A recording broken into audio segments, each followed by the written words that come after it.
Hey everyone, welcome to this week's episode of Your Freedom Unlimited with me, Jen Ramsey. This week I am so excited to bring to you a really fascinating guest for our discussion. I'd love to introduce you to Dominique Webb. Dominique is a workforce development professional. She's an owner of multiple small businesses, a wife, and a beautiful mother. And Dominique is also doing something very interesting this year. She's developing a Black Beauty Consortium to provide a platform for other Black businesses in the beauty industry to showcase their products while allowing Black consumers to make purchases that will support the Black economy. When I heard what Dominique was doing, I was just absolutely fascinated and inspired. And that's why I really wanted to invite her to Your Freedom Unlimited this week. Hers is a wonderful story and very inspirational for all of us. So, Dominique, welcome to the show. Thank you so much for being with us.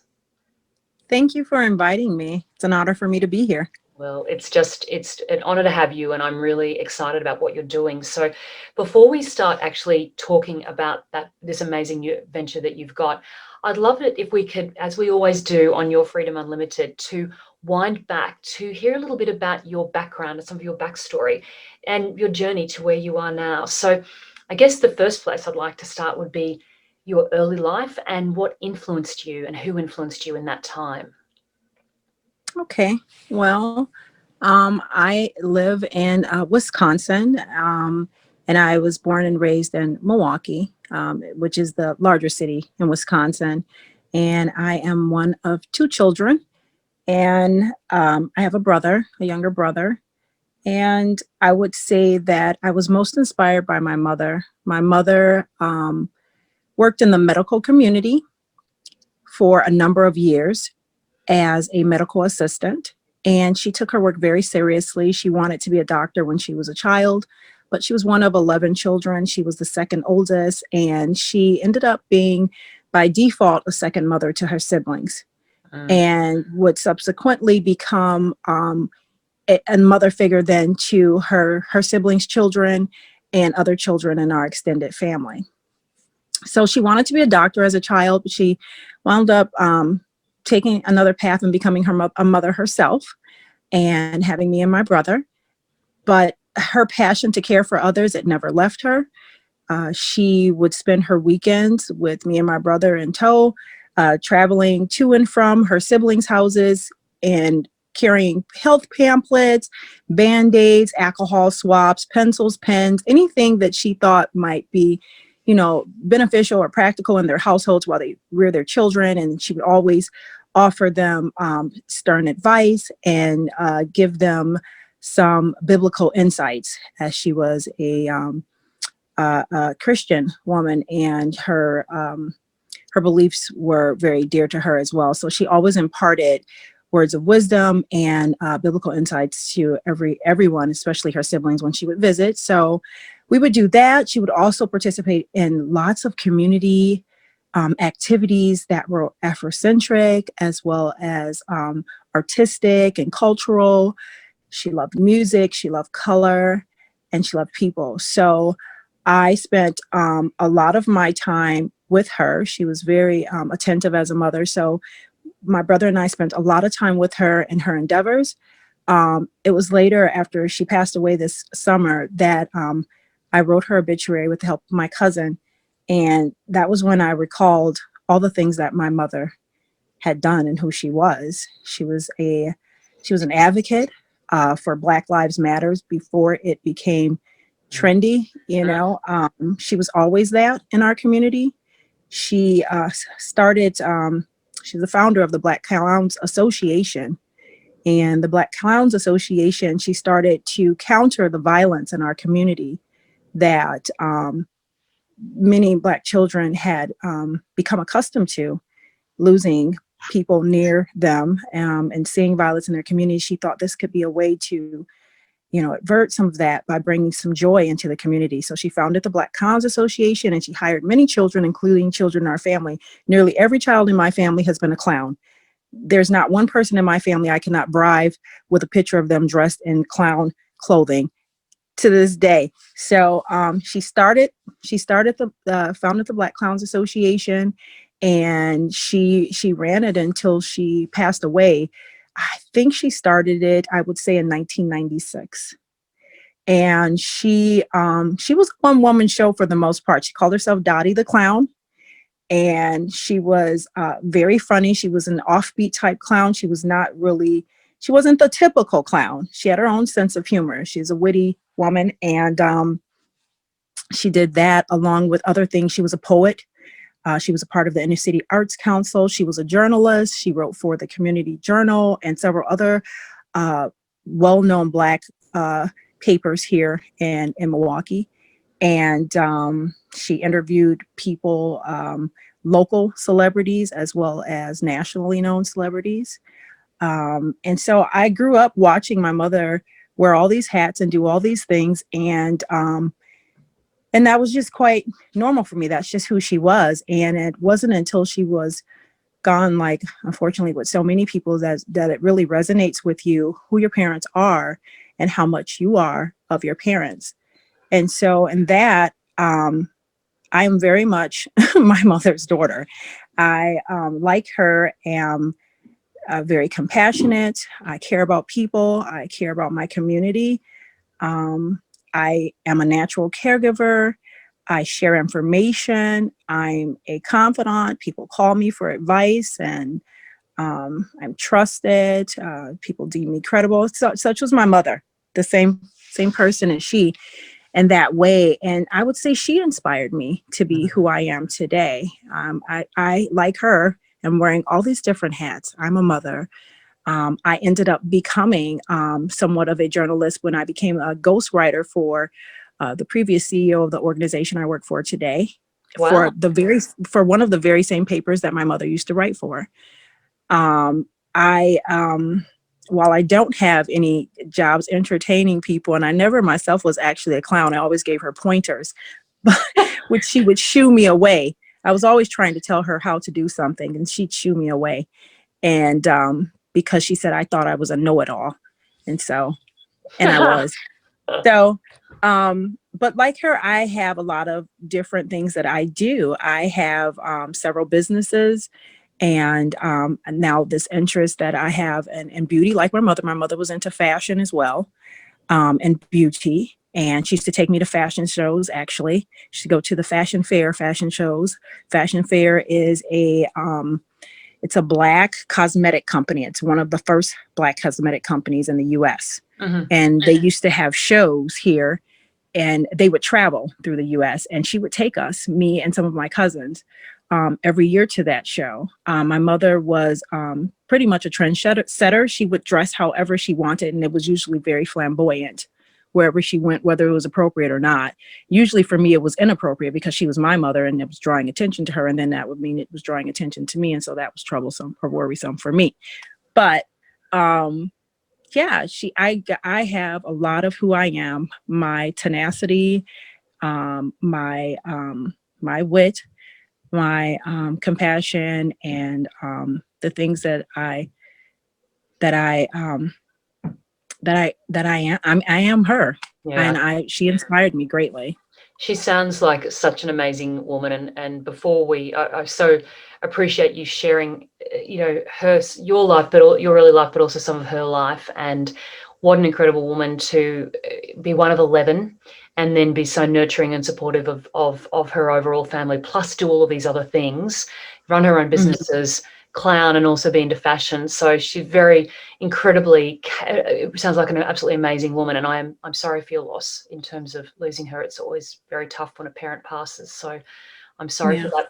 But it sounds like she's very much living on in you in terms of, as you've said, the sort of the things that you do and what you bring to life. And you are a busy mother, and you also, have had some very interesting experiences. When you, I understand one of the things you did was working with underserved communities. Could you share a little bit with us about that and about what that experience was like for you? Well, my work in workforce development started in 2002, and my initial position was that of a youth development practitioner.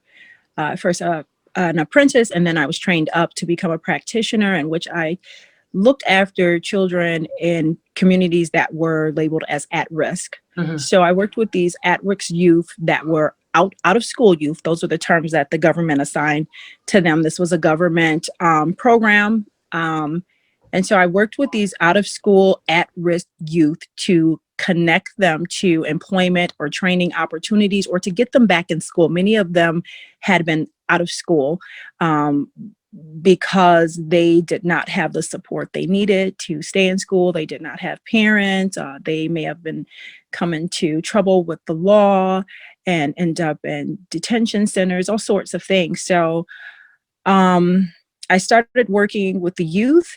And then from there, I transitioned into not just working with the out of school at risk population. I work with the in school at risk population as well. Working with these youth and at some point, sometimes adults, because youth are considered from 16 to 24 years old. Right.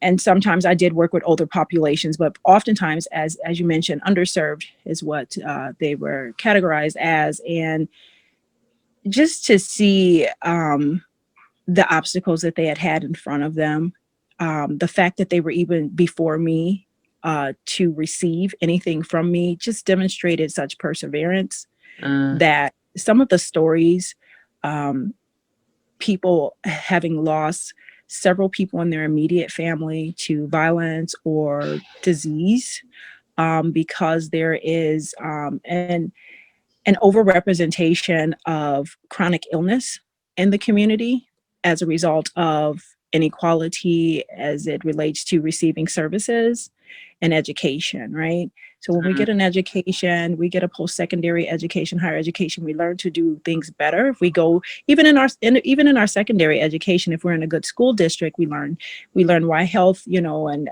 fitness is important, and how to we learn proper nutrition and all sorts of things. And some people think, well, you learn those things from your parents. Well, when you are in underserved communities, you might not have parents. And your parents, oftentimes there is a generational poverty. So I learned a lot of things. I learned that, for one, there was inequality. I had not seen it. I didn't know of it. Even though I was a Black woman, I did not live in those communities. I was fortunate enough, because of my mother's capacity, her tenacity to give us as good of a life as she could with her education. And she did not have higher education. She didn't finish college because she became pregnant with me at 24. She did not finish college, but she was always in pursuit of higher education. And she had earned several certifications outside of her secondary education. So she was always learning. She was always pursuing learning. So that said, I was spared a lot of things. So I wasn't even aware of how deep inequality was. And it wasn't until I was doing this job that I had some peers that had even given me insight to things that were going on that I didn't understand, like the injustices within policing. I'm working in these impoverished areas, and I'm just attributing these things to these people and their unwillingness to do better. Kind of pull yourself up by your own bootstraps type mentality. I'm thinking, well, my mother didn't have a college education and this, that, and the other, and I didn't have this, and I wasn't rich, and so on and so forth. And here I am, right? Not understanding what was going on, these cycles of poverty, the inequality that was, for example, the housing. Why do they have inadequate housing? Why is their housing inadequate? And by that I mean, these are people that are working jobs. They're paying the landlord rent, but the landlord does not make basic repairs because they don't have to, because these people don't have the time to fight the landlord. They don't have time to go to court, and they most certainly don't want to take the chance of being evicted.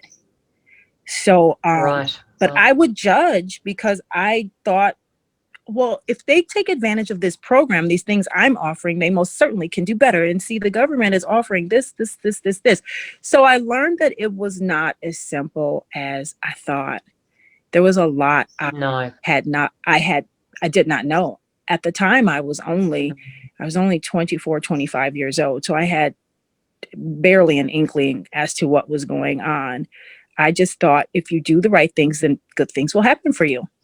I didn't know how much my ethnicity or even my gender played a role in the opportunities that I had. Wow, that's incredible. And thank you so much for sharing that. And I think for those of us listening, not from the US, you're giving us such a great insight into why things are as they are. And look, like you, I'm a big believer in health and education. That, I see those as the cornerstones of a great life. But you've got to have a parent or someone to teach you those things, to give you those groundings. And if you don't, and if there's generational poverty, as you're talking about, then it's very tough for people. And then if there are all of these constructs around people in terms of landlords not doing what they should do, injustice from policing, I mean, this makes it a pretty hard road to hoe, doesn't it? Absolutely. Absolutely.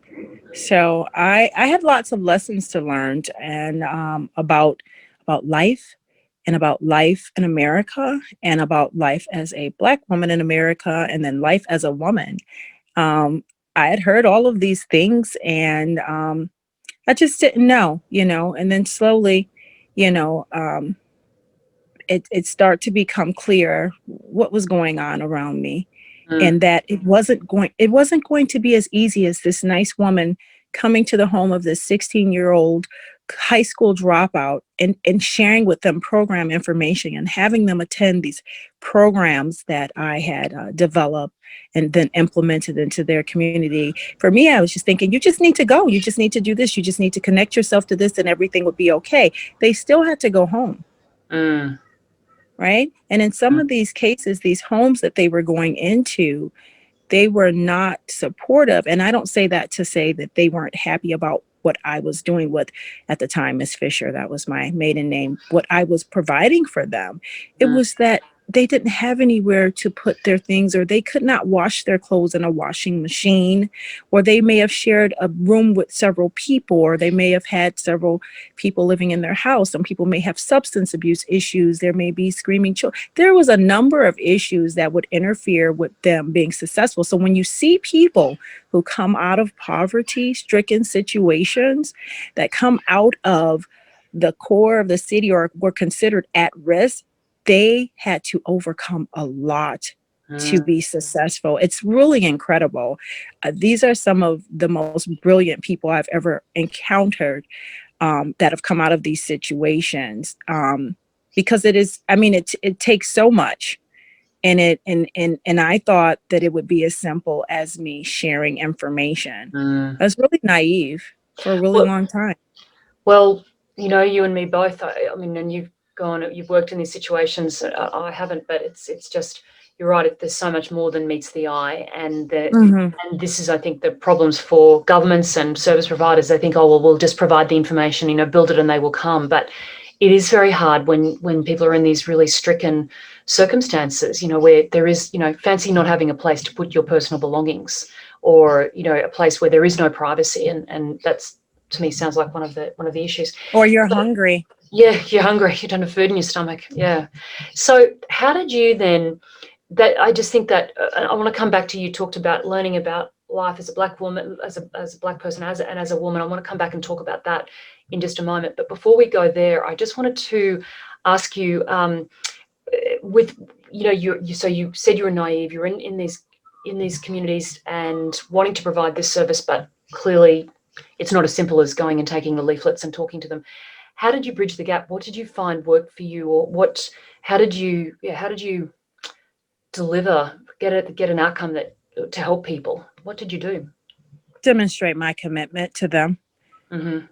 because they have a lot of people that come in and out and say things. And, there's people that come into the schools and, and to show my humanity, and share as much of who I was, to them, that, I didn't come from, I come from humble beginnings as well. Mm, And but I know that it's a struggle for you to do these things and celebrate. I celebrated everything that they did, mm, every step of the way.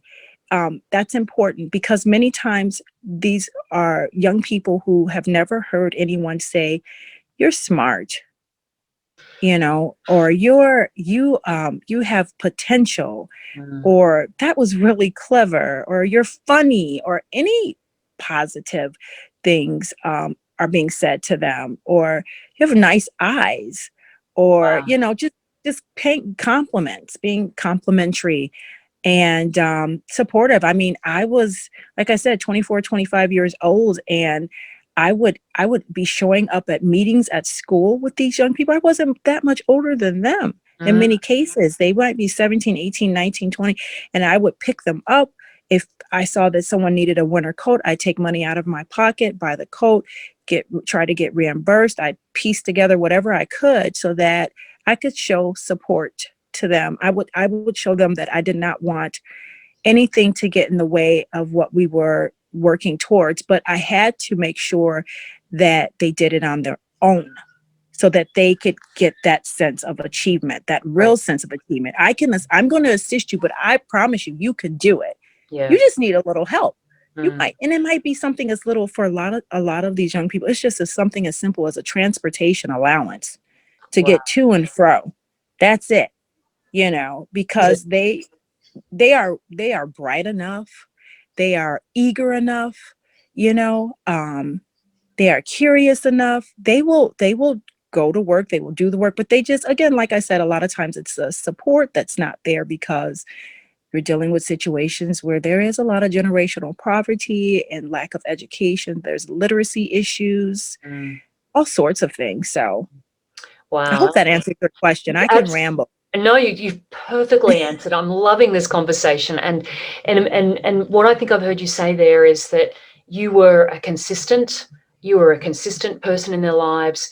You were authentic to yourself. You were sharing of yourself. You weren't trying to be this person who was, you were just who you were, and also you were helping people to see that they could do things for themselves. There's that old saying, give a person a fish and they'll eat for a meal. Teach them to fish and they'll eat for a lifetime. And I Hmm. love the fact that your modus operandi was that to just help them take that action for themselves, because when we can learn to take an action for ourselves, and I know I've had to learn that in my life, once you do it for yourself, then you can do it. So it's that real sense of self-esteem, and Yes. even coming down to those small basics of just complimenting someone or noticing the goodness in someone. It's so powerful, Dom. It's heartbreaking that you might have been the first person in their lives to say that, but how what a blessing that you were there to do that, and just fantastic. So I wanted to then move on to, you learned a lot about being a Black person and being a woman. Is there anything you wanted to what did you learn when you say learn about being a Black person and about being a woman? Well, I learned that people were judging me based on the color of my skin. Mm-hmm. Um, I And you've was never seen really, that? I was really fortunate in that, even though I grew up in a predominantly, well, I'm in America, it's predominantly white, okay? But I'm in Wisconsin. There's other parts of the country they have larger populations of Black people that live together. I lived in communities that were more diverse, or more I was exposed to more white culture. One of my best friends growing up was Italian, and I spent a lot of time with her family, and learned a lot about their culture and how they communicated, the meals that they enjoyed eating. And I spent time with her family, and there were people in her family that were racist, and her parent, and she would tell me, they'd be like, oh, grandma so and so, she's racist, but she's fine, or whatever. And I would go to the grandma's house with them. I Mm-hmm. was their daughter's Black friend, Mm-hmm. and they would talk about different things. I never heard them say anything derogatory, but I mean, they didn't greet me with a hug and a kiss either. But I didn't care. It didn't bother me. I was a young kid. I was probably like 10. This is between 10 to 13. And I had one situation I recall. This was the first time, and I think the only time, someone called me the N-word. Oh, There was a situation where there was a neighborhood dispute between kids. And and like I said, I had grown up in I had a lot of friends that were white and black, and many times white because of the neighborhoods I lived in. And so I'd never heard this word being said in that way. And it was so hurtful. It stung Mm. so bad because I was a kid. Mm. And there was a fight, so it was a tension was really high. It was some children that had gotten into a dispute, and the parents got involved, or the parents of the little white boy got involved, and the father was very, looking back on it, this community that we were in, they had some low income housing in it. This father, looking at my adult lens and what I know now, he probably was unemployed. This was in the middle of the day. He shouldn't have even been at home. He had no shirt on when he came Mm. outside, and he was pretty, he might have even been drinking. Mm. And he was really nasty. He was like, "You bleeping, and I can smell the grease in your stinking hair." It was Oh, that kind of oh, thing. And it oh, was so hurtful. yeah. And it was, I don't know if someone's ever hit you or you've ever hurt yourself or you've been dazed. Mm. Mm. It was like that. I remember like feeling like um time stood still. Wow. It really spun me. Yeah. That feeling of days, I have hit my head a couple of times, and I do know that what you're talking about. Yeah. That's what it felt like. So you're just like taken out. Yeah. Like it's, Yeah, and here in a neighborhood where you had felt completely accepted and completely completely one of the comfortable. gang. Yeah. Completely comfortable. Never encountered anything like that. That really like, whoa, I'd heard about these things from my mother, of Mm. course, and the elders, in your family, they tell stories and such. And I'd seen things in history books at school where they Mm. talked about it, but they paint a picture in such a way in school, so it was very like, oh, people aren't that way anymore, right? Yeah. And I think I had even seen this kid's dad before, never thought of him to be that way. Mm. So it was really shocking. Yeah. Yeah. I can And imagine. Mm. yeah. So how? So Keep going. so I guess to answer your question, yeah, I didn't know I was black. I didn't know what that meant, I guess. I knew I was black, but I didn't know it was a problem. Mm. I didn't know it was a problem living here in America, because on the surface, we are the world, right? Yeah. Isn't that Right. what Michael Jackson said? We all get along. We're Mm-hmm. all a Pepsi commercial. We're Coca-Cola. We're, it's and when you're a kid, it feels that way. And you believe that. And as you grow up, until you encounter racism up close and personal, or sexism, Mm. now that one takes a minute to get to sometimes, Mm. depending, Mm. and usually you find out from those closest to you what that's all about, right? Mm. So yeah, these are just, life lessons that took a while to get to, but I'm learning. Well, I think we all are, and I think definitely the Black Lives Matter movement's been so fantastic to really draw attention to all of this. I mean, here's hoping one day soon we get to a point where it doesn't matter the color of our skin, and it's not acceptable that that's a situation that people would you know make a decision, may have a belief around. So, and in terms of being a woman in America, how has, what's your experience of that? Well, You mentioned um the sexism, so I just wanted to really, yeah, just ask about yeah, that. I guess that again, I didn't realize how much was being taken away from me because of me being a woman, because of my gender, that I was being passed over for opportunities. And again, I just was simply of the belief that if I worked really hard, I would just, get things. And Mm. I guess I should have known. I had an incident at work where I was working solely on this project. I was working on a lot of projects, but this project in particular I was working on, and I was really proud of it. And then it had gotten the attention of the mayor. And my colleague, though, was asked by my boss, both males, to go and speak to the mayor about my project. Mm. And I was like, what? I didn't know if that was because I was a black woman, or just a woman. But Mm. I certainly didn't feel like it would have happened if I were a white male or Yeah. if I were a man. I just didn't, I could not, but but I called my colleague and I talked to my boss, and I was there the next day for that meeting. But I couldn't believe the audacity, Mm. like, why, how did this even happen?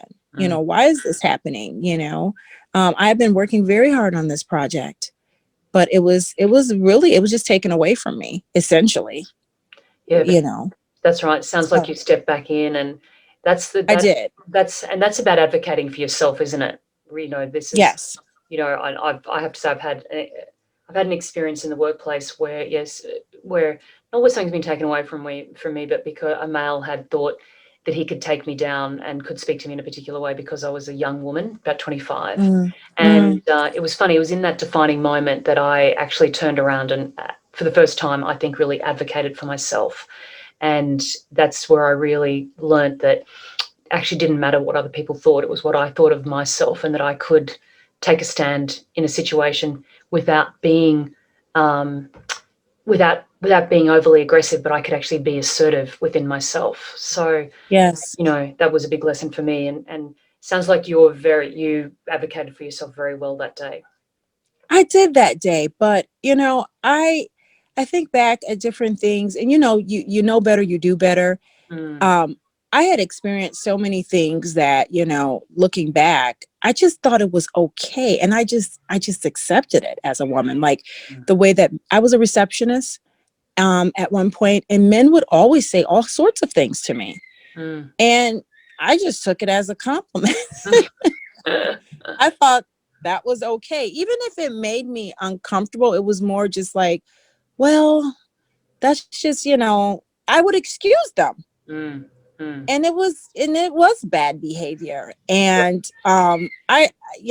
but that's a whole nother story. But yeah, I definitely learned to advocate for myself. And I know I learned advocacy from my mother. I know Mm, that. So and that's one of the things. I'm just thinking about some of the stuff we talked about, and I'm thinking about the youth that I work with, how I would teach them how to advocate for themselves in the new positions that I would get them into for work, or they would get themselves into, and in school, and any other endeavors, but teaching them how to have a voice, and mm, even sometimes in their own home, mm, teaching them to have a voice, saying to people, I have something important to do tomorrow, I will need quiet, mm. or I will need this space, that sort of thing. So I love that. I love that. And something that I've talked about a lot on the podcast is I talk about the emotional frequencies we need to hold to create the life that we want. And I've talked about things like trust and love and gratitude and acceptance and allowing. But something that I really you've really highlighted today that I want to add to that list now is this idea of personal advocacy, of mhm. feeling comfortable to speak for yourself and to have that voice. So thank you so much for the sharing and the lessons you've given us in that space. It's been such a great conversation so far. And I want to now turn to your really exciting chapter for 2021, which is this Black Beauty Consortium. When I heard about it, I was super excited, and that's why I wanted to have you on the show, just to hear about that. So perhaps could you share with us a little bit about what that is, and what motivated you to start it, to bring this idea into life? Yeah, so I've always been interested in or admired beauty and fashion, like a lot of young ladies and or young people, I mean, who doesn't admire Mm, beauty, right? we And all then love you it. see these glossy magazines, and you just flip through them, and you just get to escape for a little while, right? So I've Mm, always been interested in that. And as I got older, of course, life took me in different directions, but now I'm in a place where I have done a lot of work and it has paid off. And I feel like now I can pursue something that is a passion. I And I have a passion, of course, for serving people and helping people and educating people. And I can still do that while getting completely immersed in the fashion and beauty industry. Well, I say more so beauty, though. So I decided that I wanted to provide or become a Black Beauty Consortium. Mm-hmm. And that is essentially a beauty supply store. But I like Consortium better I think it's much better. because, yeah, Consortium is, it's several things in this like setting, right? So I'm trying to provide, or I will provide, a platform for Black beauty practitioners, stylists, people who create beauty and wellness products. I will provide a space in a physical store as Mm-hmm. well as e-commerce, Mm-hmm. um, which will allow them to have another revenue stream in addition to whatever they may have set up. Mm-hmm. But this came about really because a lot of times in Black communities there are beauty supply stores, but they are operated and owned by Asian storekeepers, and that Mm-hmm. has caused some issues in the past because of cultural insensitivities. Right. Um, yeah, and so much so that some people had felt threatened even in the store by being followed or harassed while they shop. We've even had instances of violence in stores where the storekeeper gets into heated confrontations with people. And but more so, what is prevailing is the fact that they are not Black, but they are selling all Black products Mm. for Black hair. And the real problem then becomes we're not getting, there's no education around it. So I Mm. can't speak to the storekeeper about which product. They can't consult me. They can Mm. just point me, this is there, that is there, this is there, that is there. But I'm not getting any true consultation on the product. I'm not getting any education around the product. It is just simply a purchase, right? And that is something that really bothers people in the Black community Mm. because there's a lot of money spent there, and it just it's clearly a disconnect. Uh, Absolutely, absolutely. I mean, the thing, I mean, I've got curly hair, and it's pretty wild and difficult. And when I think about the amount of money I've spent on products, hoping they might work, right. this comes down, aside from safety when you're shopping and feeling welcomed into a place, this comes down to a financial issue for people as well. You don't want to be buying three products because you don't know which one, when you could actually just have one that would work. So, Well, if you're a storekeeper and you only want to profit, that's mm, a you love it, right? yeah. I have recently been in rooms with stylists who have basically indicated that this type of servicing that is being done by these stores, or lack of service, has contributed to a lot of hair loss in the community, among Really? other things. Absolutely. Because they're just buying products. They're not getting any, they're selling whatever is trending, whatever is popular. They study our culture. They study Mm, what we watch on TV, as any good, marketeer does, right? So mm, we're being studied, but there's no true education behind it. It is just a profit. It's all pure profit. So really, this was born out of my desire to help the community in that way. We want an experience, a service experience when we come into the beauty supply store, because like a lot of us, when we shop, it's a bit of an escape, right? mhm, So, but we definitely want to leave with a product that is going to work for us, that is going to beautify us, and that is going to make us healthier, right? We mm, don't want something that's going to do the opposite. We're not going in there trying to take chances. But and if you've ever been in these stores, they're huge a lot of times. There's so many products. They're not even organized in any sort of way a lot of times. It's like it's just like a swap meet, sort of, is what mhm. it looks like Oh, inside. There's so much money being made. They don't even have to care about organizing or decor wow. because it's a need, and they're the only ones that are taking care of the market, that they have that corner of the market, and it's all for us. It's all Mm, of our products. So that's where the need, the desire really came from. It's just really being tired of going to places like this and, not being even appreciated. You really don't see a lot of Black people even working in these stores or a part of the buying part. They don't even have us involved. So what I wanted to do then was to establish from the entire supply chain for My Black Beauty Consortium to be Black, from Yep. my vendors, distribution. And I just want to support the Black economy. I want to allow for individuals who want to be intentional with their purchasing power to be just that, to be socially responsible and intentional. Mm. And I have to That's say, I love this, and that's one of the things that really inspired me. And when I heard you talk about this initially, was that it's this supply chain piece. So it's not just sourcing products from anywhere. It's actually about Black creators and product makers actually being able to have a space to develop their products. And because you've mentioned to me before this interview, you've mentioned that even getting financing to start can sometimes be difficult. I, you know Financing to what? start businesses can be difficult. Absolutely. Yes. That's the other thing. When people migrate into the USA from other countries, a lot of times they are eligible for monies that will allow them then to establish a business. A lot of time there's opportunities then for someone to migrate here, then get money to start a business. Whereas if you are born here and you're Black, you cannot just get funds to start a business. There's things you can apply for and there's government grants available and so on and so forth. But if you've been disfranchised your entire life, you're not literate to even do such things. You most certainly don't have the financial literacy if someone did even give you the capital to sustain such things. Mm, So mm, there's a lot to it.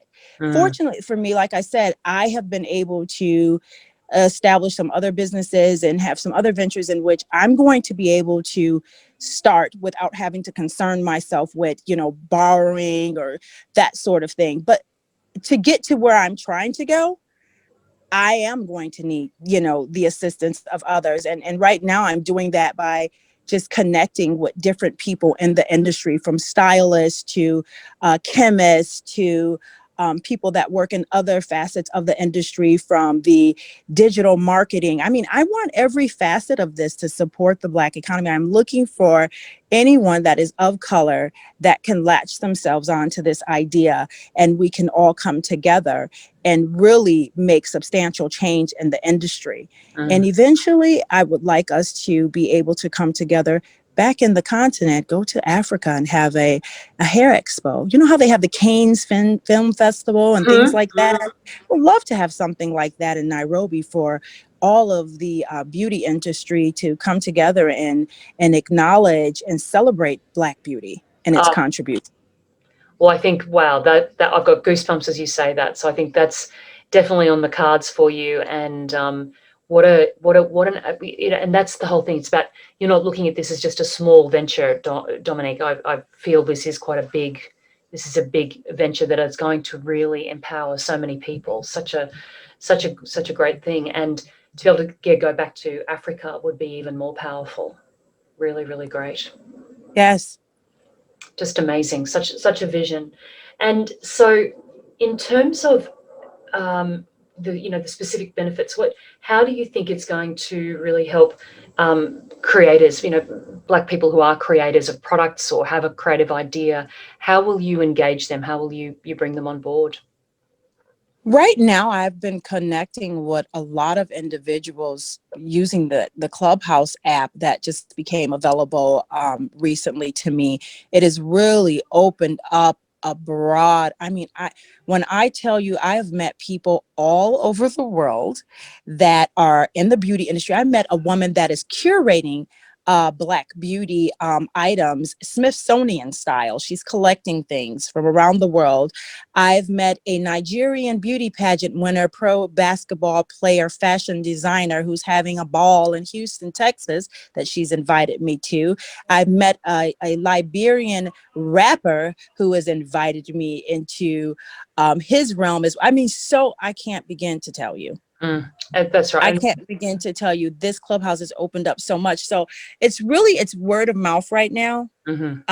Primarily, I am still in the architecture stage of it all. So And I'm in the process too of just getting the foundation together by virtue of this e-commerce and the bricks and mortar and such. So I want to have all of these things together before, I pull them completely in. But I'm already reaching out and touching hands with people, well, virtually touching hands with people about this idea, and I've gotten a lot of strong feedback. So I'm excited about what's to come.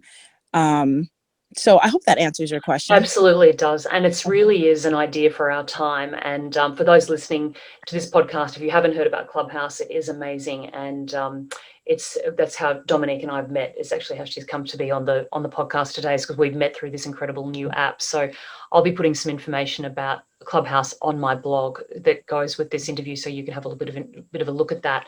But it's still in beta mode. So some of us are in and some of us are not. But Dom, I think it is an idea for our time, and I've just really so much enjoyed our conversation today, because the time's right. You're meeting the right people, and this is one of those big ideas that's got the opportunity to really shape not only how women enjoy a beauty experience, but it's really, to me, an idea that has the opportunity to shape generations to come. Women makers, artists, creators in the community can have a place to really shine. So I just wish you all the best of luck with this, and we'll keep in contact as you go through. We'll have you back in the future as you go through this, because I think it's going to be an interesting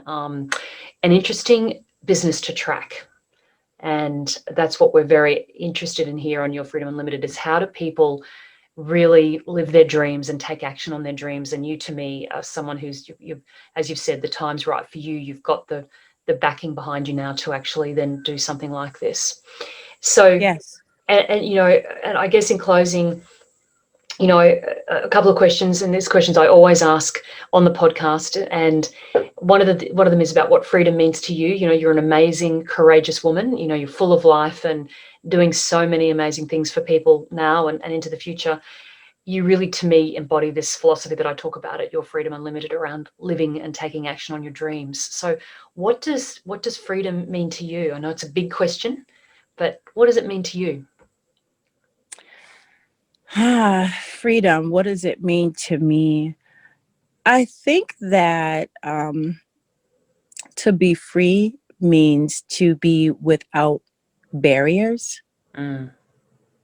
And that could be a frame of mind. It could be a physical barrier. It could be a physical barrier in that something is in front of you, or it could be a physical barrier by way of your health. Just to be free of barriers. I love When that. I think of Yeah. freedom, I love that. And I agree with you. I think, and the first one is that freedom within your mind. And that's, mm-hmm. what do you think and feel about yourself? How do you see yourself in the world? And how do you, I think, and the other thread that I really wanted to draw on from our conversation today was how you can advocate for yourself, and then show others how to advocate for themselves. So, which is something that you do so beautifully. And one final question is, have you got a tip for anyone, just one tip for anyone who's listening, who might be struggling right now, who might be wanting to make a decision, or might be struggling with something somewhere in their life? Have you got one tip that you would like to share with us? I would say joy will come in the morning. That's something that was said to me when I experienced a personal tragedy. Had lost someone near me, very near and dear to me. And that was said by the pastor that came to my house. And at that time, I was just like, I don't see any joy coming in the morning. I was very heartbroken and sad. But now I'm on the other side, and I know what that means. Joy does come in the morning. Tomorrow will bring you something different, something anew. And it, first of all, will give you a new start, right? So joy does come in the morning. You may not feel it immediately, but it will come. And you just have to hang on. Just hang on. Just hang on. Thank you. I think that's just beautiful. You're exactly right. You're speaking to time, the passage of time, and hang on, because this too shall pass, whatever you're going through. And there is some joy in the morning. So thank you so much for that. So Dominique, we're towards the end of the interview. Where can people connect with you if they want to find out more about your new venture, if they want to participate, if they want to help you in some way? What is the best way that they can get in contact with you? I can be reached on Instagram at Dominifish, DOMINIFISH at Dominifish. That's I'm not even good at giving my own hashtags. Dominifish on Instagram, and then dominifish@gmail is my email account. And I'm also just Dominique Webb on the in the Clubhouse. If you're able to access the Clubhouse, if you've been invited, I am there. And I'm wide open on Instagram, so you can easily find me just under Dominifish. And again, like I said, I am open to receiving emails, even if you just have people that are just curious to learn more or want to be a part of, my Black Beauty Consortium. That's the best way to reach me. Thank you so much. Well, that's great. And we'll put all of those details in the show notes, so it's very easy for people to get a hold of you. And Dominique, I just want to say thank you so much for your time today, for your sharing of your story, and for the sharing of this very exciting venture. We will be talking with you again to hear how things are going. So thank you. Thank you for having me again. I really appreciate the opportunity. It's just been great. Just love talking to you, and we'll talk again soon. Take good care. All right. Thank you. Bye-bye.